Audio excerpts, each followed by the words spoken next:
सभी को मेरा नमस्कार। रंजन भट्ट जी जिन्होंने बताया था एस्ट्रोलॉजी के बारे में, एक आचार्य रमेश पंडित जी जो आज से 10 वर्ष पूर्व जो कि सुरलोक को चले गए, मेरा ये मानना है आप जिस एस्ट्रोलॉजी को करने जा रहे हो, क्या आप उसके बेस के बारे में कुछ जानते हो? मेरा संदर्भ नष्ट जातकम, परिजात और एक ग्रंथ है अर्थ जातकम, ये नेपाल में पढ़ा जाता है। उनका ये कहना था कि जब सूर्य लगन के अंदर होता है, वो जो समय होता है वो आपके अपने आप को जागृत करने के लिए होता है। कुछ संतों ने यह कहा 24 मिनट पहले 24 मिनट बाद सूर्योदय के आप अगर ज्ञान वर्धन करोगे तो आपको ज्ञान की प्राप्ति होगी।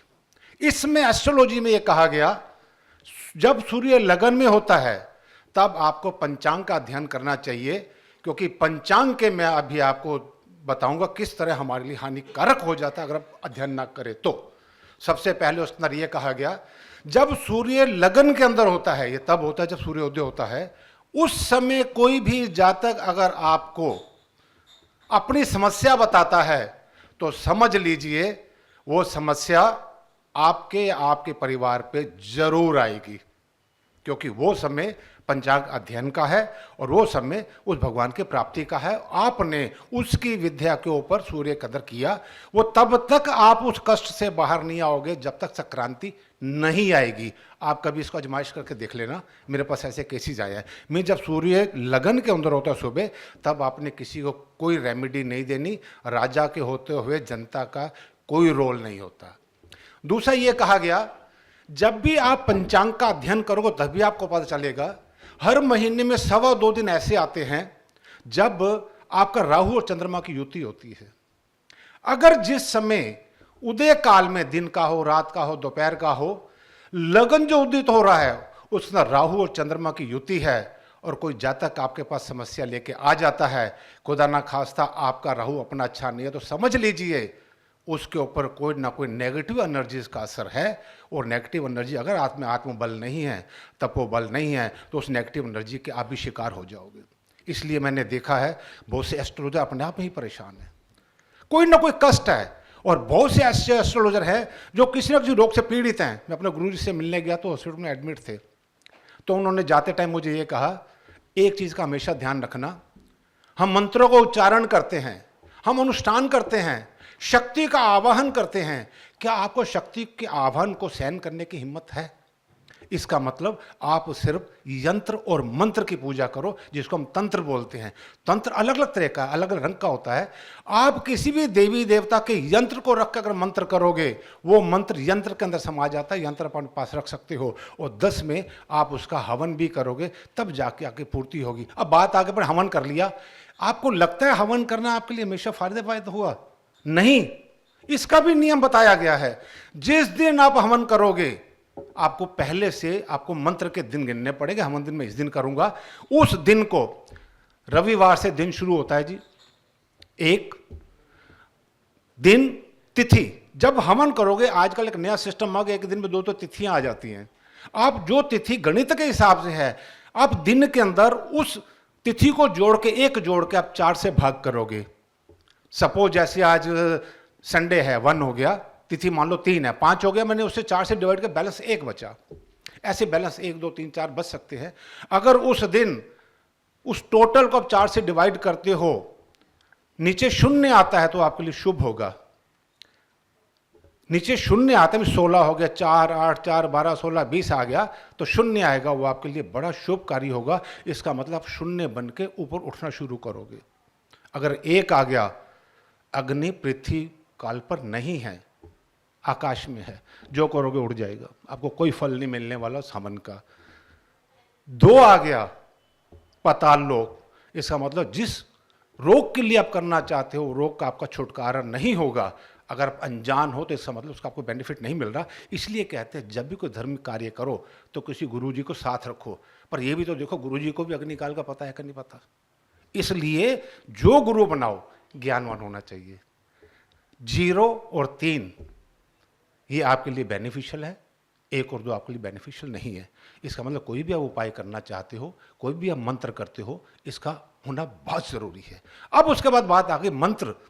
3 विधियां बताई गई हैं। आप यंत्र को रखिए, कोई दिक्कत नहीं है, मंत्र कीजिए, ये न्यूमरोलॉजी वालों के लिए है। हर मंत्र के अक्षर का टोटल होता है, आपका भी टोटल होता है नाम का। हर ग्रह को नंबर दिए गए हैं। आप ये देख लीजिए मंत्रों का योग्य उसका योग के साथ कहीं शत्रु तो नहीं है आपके नंबर के साथ। अगर शत्रु है, हो सकता है मंत्र आपके लिए घातक हो जाए, आपको फल ना दे। शत्रु को पास बुलाओगे तो कभी आपका कल्याण नहीं करेगा। ये मैं आपको बेसिक चीज़ बता रहा हूँ। इसको जब भी आप एस्ट्रोलॉजी में आते हो तो आपको बेसिक चीज़ का पता होना चाहिए। सुबह सुबह किसी ने फ़ोन कर दिया, आपने बता दिया, आपको ये भी पता होना चाहिए। इसी तरह सायंकाल में जब सूर्य सप्तम के अंदर होता है, आप कितने भी बड़े बलवान हो, कितने बड़े ऋषि मुनि हो, आप कोई भी उसको उपाय दोगे उसको नहीं लगेगा। इसी तरह मैं इसके ऊपर आपको बताना चाहता हूँ, मैं आपको अपने आप से भी मिलवाऊंगा कि आप क्या हो, आप अपने आप में जानो और आप अपनी लाइफ को पहले आप खुद तो ठीक रहिए। कोई मकान बना के खुश होकर जी रहा है, पी रहा है, वो आपके पास कभी नहीं आएगा, दुखी ही सिर्फ आएगा, आपसे रेमेडी लेने आएगा। जब वो रेमेडी लेने आएगा तो नेगेटिव बंदा ही तो आपके पास आया, नेगेटिविटी तो छोड़ के जा रहा है। जब उसकी नेगेटिव के लिए आप पैसा ले रहे हो, वो पैसा नेगेटिविटी है। अगर आप जन्म से कर्म से ब्राह्मण नहीं हो तो आपको उसका 10वां हिस्सा हमेशा ब्राह्मण कल्याण के लिए लगाना चाहिए। जो नहीं लगाओगे वो आपके ऊपर नेगेटिव बनेगा, क्योंकि मैंने एस्ट्रोलॉजर को ही इसके अंदर दबते देखा है। अब मैं ऊपर आपसे ऊपर आता हूँ। अब मैं आपको थोड़ा सा, मैं एस्ट्रोपामिस्ट हूँ। ये सन 2020 में नाम हमने लगाया था, एस्ट्रोलॉजी को पामिस्ट्री से मिलाया था, क्योंकि एस्ट्रोलॉजी में बहुत बार देखा हमने कुंडली एनालाइज करते करते सम्मेलन के अंदर, तो टाइम बताया गलत निकला। उन्होंने नहीं 4 बजे, नहीं मम्मी बता रही 5 बजे था। अब उससे बताइए उसका क्या होगा, जो बेचारा एनालाइज कर रहा था। हम इसको केमिस्ट्री से जोड़ा। मेरा ये मानना है, आप आजमाइश करके देख लीजिए, आपको फार्मूला देखो। मैं एडवोकेट हूँ, बिना लॉजिक के, बिना रूल के मैं किसी बात को नहीं मानता। इसलिए बड़े बड़े साधु संतों से कभी मेरा टकराव भी हो जाता है। मैं लॉजिक पर आ जाओ, मैं बताता हूं ना, ये गिलास थोड़ा तोड़ के दिखाओ, ताकत है तो मैं उठा के दिखाता हूं आपको। बहुत बड़ी बात हो गई है।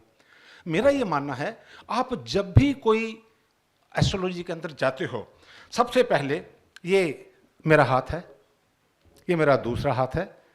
किसी को कोई चीज दीजिए, आपके सामने हाथ करता है, जो वो हाथ आगे करता है दैट इज एक्टिव हैंड, जिससे काम शुरू करता है। एक्टिव हैंड का मतलब है ये आपका कर्म फल है।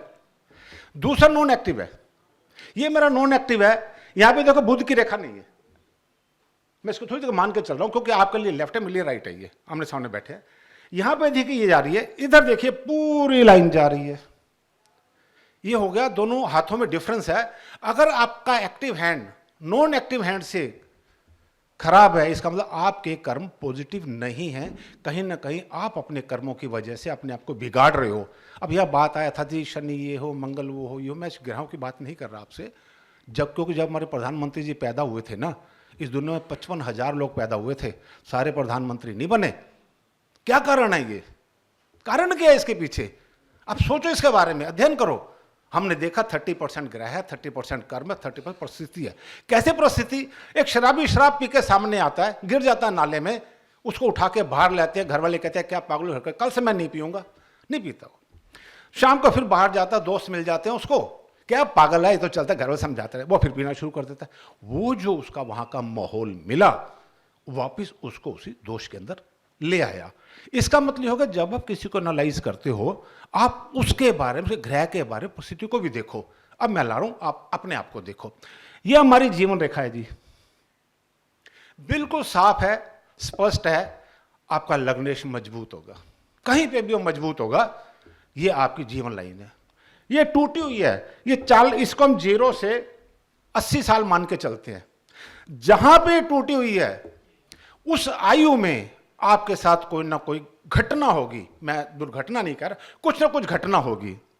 वो घटना, अगर आपका बृहस्पति अच्छा नहीं है, वो दुर्घटना भी हो सकती है। अब ये बात है कि दुर्घटना हो गई, ये टूटने के बाद कई लोगों की इससे पहले ही शुरू हो जाती है। इसका मतलब जो घटना आपके साथ हुई थी, उससे पहले ही आपके लिए निवारण बन गया था। उसके बाद कुछ साफ स्पष्ट हो जाती है। इसका मतलब उस घटना के बाद आपका जीवन और सुखमय हो जाएगा। अब बात आ गई, हर टाइम तो अच्छा नहीं रहता, और जो प्लैनेट्स हैं उसको डिस्टर्ब करने की कोशिश करेंगे। आप मजबूत हो, वो धक्का मारेगा, अब हिलोगे। अगर कमजोर हो, धक्का मारेगा, आप गिर जाओगे, सिर फूट जाएगा आपका। इसका मतलब होगा सबसे पहले आप अपने इष्ट देव को, अपनी देवी देवताओं को प्रसन्न रखो। अब बात आ गई, मंत्र पढ़ते हो, असर कोई नहीं होता, कोई लाभ नहीं मिलता। मेरा ये कहना है, मंत्र पढ़ने से ऊर्जा तो निकलती है, पक्का निकलती है। अब आपको फल क्यों नहीं मिलता, कभी समझो तो सही। आपका गुरुदेव हैं, जिसका है सो है, इष्ट देव हैं, आपके कुल देवी देवता होते हैं। हम लोग क्या करते हैं, सीधा उठाए मंत्र पढ़ना शुरू कर दिए, वो रुष्ट हो जाते हैं, वो हमें फल नहीं लेने देते। बिना गुरु आज्ञा के, बिना कुल देवी देवता के अगर आप कोई भी मंत्र करते हो तो उसका फल आपको नहीं मिलेगा। सेकंड स्टेज हवन की आ गई, वो आप ढंग से नहीं करते तो नहीं मिलेगा। अगर आपको सचमुच रेमेडी चाहिए तो आपको इन चीज़ों का पता होना चाहिए, क्योंकि जो आपके सामने है उसे कुछ लेना नहीं, राहु कहाँ है, मंगल कहाँ है, शुक्र कहाँ बैठा है। आप चेहरा देख के अगर आप थोड़ा समुद्र शास्त्र में जानते हो तो उसके दुख के बारे में आपको पता चल जाएगा। अब आ जाते हैं सेकंड पे। कुछ लोगों को देखो, बात करते तो उंगलियां ऐसी होती है, टेढ़ी हो जाती है।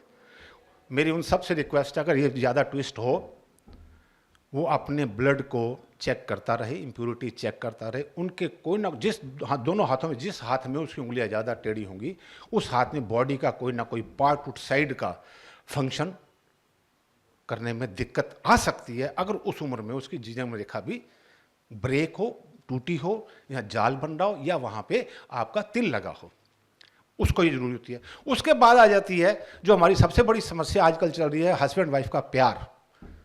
मैं प्यार ही बोलूँगा, प्यार में कमी हो गई। मैं नहीं कहूँगा झगड़ा करते हो। अब आपको मैं छोटा सा लिंक देता हूँ, आप पता लगा लोगे आपकी शादीशुदा जिंदगी खुश है कि नहीं है, सामने वाला क्या करता है, आप खुश हो कि नहीं। ये आपकी हृदय रेखा है, साफ सुथरी है, आपके लाइफ के इमोशंस है, पार्टनर के प्रति। मैं मैरिड लाइफ की बात कर रहा हूं, ठीक है। अगर हृदय रेखा आपकी साफ है, यहां की कोई रेखा दूषित नहीं है, विवाह रेखा, बेसिकली इसको लोग विवाह रेखा बोलते हैं। इमोशनल लाइन होती है, ये भी 3-3 होते फिर भी विवाह नहीं होता। ये भी आपकी स्पष्ट कट नहीं रही, अंगूठा आपका थोड़ा सा बाहर जाता हो, ऐसे मोटा ना हो, मसल ना हो, आपका वैवाहिक जीवन बहुत अच्छा होगा। पति कितना भी लड़ाका हो, आप अपने प्यार से उसको शांत कर लो, बाहर लड़ेगा, आपसे नहीं लड़ेगा। अब एनालाइज करना, हस्बैंड वाइफ दोनों हाथ देख के। अब तो आ गया प्यार। अब प्यार कम कैसे हुआ, जिसकी लाइन छोटी होगी, अंगूठा मोटा होगा, यहां पे डिस्टर्बेंस होगी, घर में झगड़ा करने वाला ही वही होगा। इसलिए हस्बैंड वाइफ को बुला लीजिए, हमारी नहीं बनती तो आप पता लगा सकते हो इनमें नाम बनाने वाला कौन है। ये छोटी छोटी चीजों से आप अपनी लाइफ को अच्छा कर सकते हो। ये कंसेप्ट समझ में आ गया। अब मैं आ जाता हूं अगले कंसेप्ट पे। ये बेसिकली महिलाओं के लिए है, ये अजमाया कंसेप्ट है। जिस भी महिला की ये मस्तिष्क रेखा और जीवन रेखा नहीं मिलती, डिस्टेंस पर उदित होती है, बहुत महिलाओं में मिलेगा ये, अंगूठे के साथ वाली उंगली बाहर चली जाए। मैंने एक बार बोला, रो पैर छुपाना शुरू कर दिया बाहर चली जाए और बृहस्पति अच्छा हो, वो महिला लाइफ में बहुत प्रोग्रेस करती है। पर उसके मंगल में कोई दोष हो तो उसका पति, उसका स्पाउस उसकी प्रोग्रेस को, उसकी फैमिली लाइक नहीं करती, जिससे क्या होता है, उसकी प्रोग्रेस की वजह से घर में क्लेश होना शुरू हो जाता है। ये आप उठा के देखिए history, IAS ladies, IPS ladies, अच्छी डॉक्टर लेडीज, स्पेशलिस्ट, उनकी फैमिली लाइफ नहीं होती। मैं ये नहीं कहता झगड़ते होंगे, मीन्स अच्छे भी रिलेशन है, हस्बैंड है, वाइफ वहाँ है, ये वहाँ ट्रांसफर हुई, ये यहाँ रह रहा है, उनको स्पाउस का सुख नहीं मिलता। उसके भी इलाज है, आपको प्रैक्टिकल लाइफ भी बताऊंगा। मेरे 2 मित्र हैं, कहो तो मैं अभी आपको उसको उपाय बता दूं। एक हस्बैंड जज था, मेरे साथ उन्होंने एलएलबी की थी, वाइफ आईपीएस अफसर थी, दोनों का मिलन था, उनकी लव मैरिज हो गई। लव मैरिज होने के बाद क्या होगा, उनके घर में बहुत झगड़े होने शुरू हो गए। हमारे में से एक पंडित जी भी थे जिन्होंने एस्ट्रोलॉजी सिखाई थी। उन्होंने, वाइफ ने एक दिन में कहा, मैं अपनी लाइफ से बहुत त्रस्त हूं, मैं क्या करूं, छोड़ दूं या फिर इनके साथ रहूं। मैंने कहा, आप देखो, आपका बृहस्पति बहुत अच्छा, जो मैं कहूंगा करोगे नहीं, मैं करने मरने को तैयार हूं, मैं कोई बात नहीं। जब भी पति आपके पास हो, आप आजमाइश करके देख लेना, जिसका पति प्यार ना करता हो, कितना भी क्रूर हो, उसे परिवर्तन आएगा। शर्त ये, आप अर्जुन की आंख की तरह इस उपाय को करके देखना।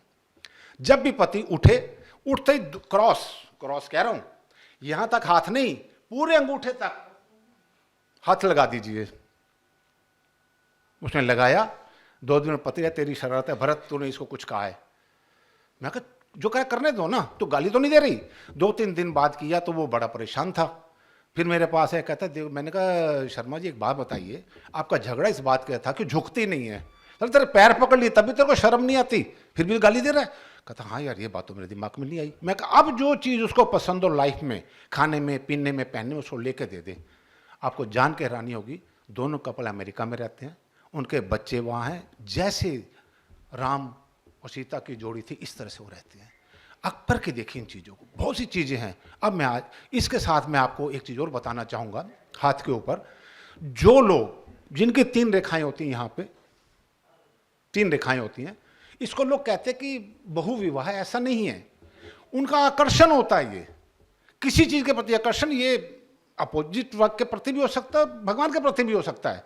इसका मतलब अगर वो लोग भगवान के साथ आकर्षण लगा के रखें, चाहे उसके साथ लगा के रखें, इसका शादी से लिंक नहीं है, विवाह रेखा जरूर कहते हैं, उन लोगों को चीज़ों में सफलता मिलती है, पक्का सफलता मिलती है। थोड़ा सा उपाय के अंदर मैं एक चीज़ और लेके आता हूँ। हम उपाय के अंदर अंगूठियाँ पहनाते हैं यंत्र को।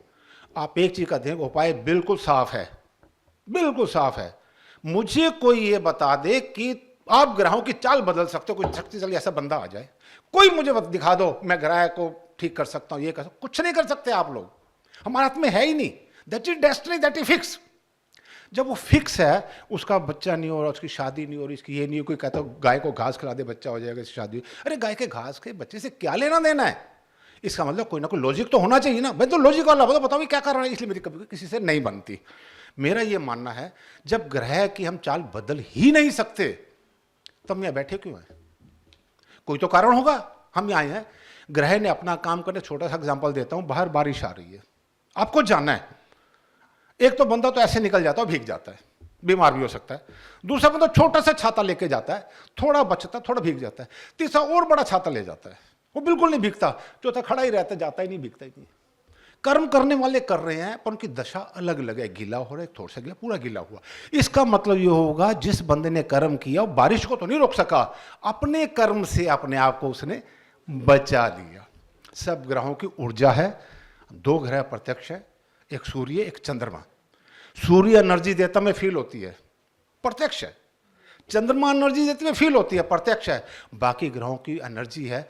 जिस दिन आप ग्रहों की एनर्जी को समझ गए, कौन सा ग्रह किसके लिए कितना एनर्जीदायक है, एक मिनट परमिशन, एनर्जी को समझ गए, आपके सारे उपाय सफल होने शुरू हो जाएंगे। इसका मतलब आपने सिर्फ एनर्जीज को स्टडी करना है, इस जातक की कौन सी एनर्जी नेगेटिव आ रही है और इसको मैंने पॉजिटिव में कन्वर्ट करना है। और नेगेटिव पॉजिटिव में एक चीज का ध्यान रखिएगा, नमन जिसको मर्जी करो हमेशा फल देगा। बदमाश का नमन करोगे, घर के पास रहता है, कोई पड़ोसी छेड़ने आ जाए, बदमाश तो क्या छेड़ता है इसको, ये मुझे बचाएगा। इसका मतलब ग्रह शुभ हो चाहे अशुभ हो, उसको नमन कीजिए विधि से। जब भी कोई मंत्र पढ़ो, सबसे पहले अपने इष्ट देवी देवताओं से परमिशन लीजिए कि मैं फला फला मंत्र करना चाहता हूँ, मुझे अनुमति और आशीर्वाद दीजिए। उसके बाद अपने गुरु से लीजिए, अगर कोई गुरु मानते हो नहीं हो तो आप, इनका एक रूप है गणेश जी का, इसको 107वां रूप बोलते हैं। अगर मुझसे पूछेगा तो बता दूंगा, स्टेज पे उसका नाम लेना ठीक नहीं है क्योंकि गुप्त विद्या होती है। उसको अपना गुरु बना के आप कीजिए, आपको मंत्र में सफलता मिलेगी। उस एनर्जी को आप धीरे धीरे यंत्र के साथ कीजिए। यंत्र आपका, कहते हैं ना आप मंत्र पढ़े भगवान को दे दीजिए। बेसिकली भगवान तो हम जानते नहीं, हर अलग अलग, यहाँ माता जी की कुछ और फोटो, वहाँ कुछ और है, वहाँ कुछ और है, या कुछ और है, यंत्र एक ही है। आप यंत्र को समर्पित कर दीजिए, यंत्र को घर में स्थापित कीजिए, आपके दोष दूर हो जाएंगे। एक फार्मूला मैं आपको वास्तु पे देता हूँ। ये मेरा घर का नक्शा है, ऐसे कागज पे जिस तरह से मकान लंबाई चौड़ाई पे उतना बना लीजिए। 2 कागज बनाइए, एक प्लॉट का, दूसरा ट्रांसपेरेंट पेपर आते हैं जिसके नीचे नजर आता है। ट्रांसपेरेंट पेपर पे उस घर के ओनर की, जिसके पैसे से मकान बना हो, वहां पे उसकी कुंडली बना दीजिए। अगर आपके पास टाइम है तो, नहीं है पर्सन कुंडली बना दीजिए, उस टाइम की जो हो बना दीजिए। अब एक चीज में थोड़ा सा अपवाद है, अगर मान लो मैं घर का मालिक को पैसा लिया है, चलती तो मेरी वाइफ की हर चीज़ की, यहाँ ये टांग दो, वो टांग दो, टांग दो तो हटा देती है, फिर मेरी कुंडली नहीं उसकी कुंडली लगाना, ये अपवाद है। उस कुंडली को बना के सीधा इस कुंडली के ऊपर रख दीजिए। इसका मतलब आपका मकान के ऊपर कुंडली आ गई। अगर तो आपका सेंटर से एंट्री है, फिर तो कुंडली पे कुंडली बैठ रही है, इधर से एंट्री है तो थोड़ा सा ये जो घर है सेकंड हाउस, इसको लगन बना लीजिए। अगर आपकी एंट्री इधर से है तो आप इसको लगन बना लीजिए। उसके बाद आप देखिए नीचे निशान लगाते जाइए घरों पे, नीचे वाले पेपर पे निशान आ जाएंगे। जहां जहां पे मैलिफिक प्लैनेट्स बैठे हैं, आप घर का वो कोना चेक कीजिए, आपको वहां पे नेगेटिव चीजें मिलेंगी। उस नेगेटिव को ठीक कैसे करना है, उसका घर का मालिक ही ठीक कर सकता है। इसका मतलब उस नेगेटिव जगह पे देखो उसका मालिक कहां बैठा है, उसकी चीज को उसके ऊपर रख दीजिए, उसका प्रभाव कम हो जाएगा। मैं आपको प्रत्यक्ष एग्जाम्पल देता हूं। वॉशरूम में चलिए, बहुत स्मेल आ रही है, राहु कारक है जी, शनि कारक है, ठीक है, स्प्रे कर दीजिए गुलाब का, स्मेल खत्म हो जाएगी। इसका मतलब राहु केतु का काम शुक्र ने भी किया। आप एक को एक के साथ मत जोड़िए, सिचुएशन के हिसाब से अलग अलग है। वो वहां पे आपने उसको रख दिया, आप धीरे धीरे देखना जहां पे जो नेगेटिविटी थी वो ठीक हो जाएगी और ठीक होनी शुरू हो जाएगी। आप तो बम्बई शहर में रहते हैं, यहाँ तो ऐसे मकान मल्टीपल बने हुए हैं। नोएडा में मैंने देखा मल्टीपल 29 मंजिल का मकान है, उसका वेस्ट फेसिंग है, इसका ईस्ट फेसिंग है, इसका ये फेसिंग है। अरे वो ईस्ट वाले के तो घर में बंधन नहीं पड़ गया, ऊपर वाला बीमार है, उससे ऊपर वाली टांग टूट गई। सबकी दिशा तो एक है, फिर फल क्यों अलग अलग हैं? अगर मेरा वेस्ट स्ट्रांग है, मेरा लग्नेश वेस्ट वाला वेस्ट का मकान मुझे सूट करेगा। मेरा नॉर्थ स्ट्रांग है मेरी राशि में, मेरी नॉर्थ एंट्री मुझे स्ट्रांग बनेगी। व्यक्तिगत चीजें हैं ये, आप इसको जनरलाइज नहीं कर सकते सब चीज। इसका मतलब तभी इंडिविजुअल वास्तु को आप देखा जाता है। अब लास्ट में आपको उपाय का एक और चीज बताता हूं कि हमारे ग्रहों को आज तक सिर्फ 2 शक्तियों ने कंट्रोल किया है, आप सब इस बारे में जानते होंगे। एक तो दशानंद महाराज रावण, मैं बड़ी इज्जत से उनके नाम लेता हूँ, रोज रावण घूमने को कोई नहीं जलाता तो बेचारे को हर साल जलाया जाता है। उसने ग्रहों को कंट्रोल में किया था। ग्रहों को छुड़वाने वाले हनुमान जी थे, हनुमान जी छुड़ाया था। इसका मतलब अगर 9 के 9 ग्रह, मैं 2 को भी बीच में डाल रहा हूं, 9 के 9 ग्रह अगर हनुमान जी के कंट्रोल में हैं, अगर आपको हनुमान जी का आशीर्वाद मिल जाए तो ग्रहों को कंट्रोल कर सकते हो। कर सकते हो ना, एक शर्त है, एक वर्ड आता है, ना से रोग हरे सा पीड़ा, जपत न तो हनुमत बीड़ा, संकट ते हनुमान छुड़ावे। अब जो ध्यान सुना, मन कर्म वचन ध्यान जो लावे, जो इस लाइन का पालन नहीं करेगा उसको हनुमान जी का आशीर्वाद नहीं मिलेगा। मन कर्म वचन, पूरी आप हनुमान जी का स्तोत्र उठा के ले लीजिए, कुछ भी देख लीजिए, सब ग्रहों का इलाज है उसके अंदर। पर इसको करने से पहले, करना चाहते हो अपने गुरुजी से, कुल देवी देवता से आप परमिशन लीजिए। पहले हनुमान जी एक ऐसे शक्तिशाली हैं जो हर समय उपलब्ध हैं और उनको हर देवी देवताओं का आशीर्वाद है, क्योंकि पुत्र बने हुए हैं। मेरे साथ खड़े हैं, कुछ और था। मैं बहुत बहुत धन्यवाद करता हूँ। Thank you.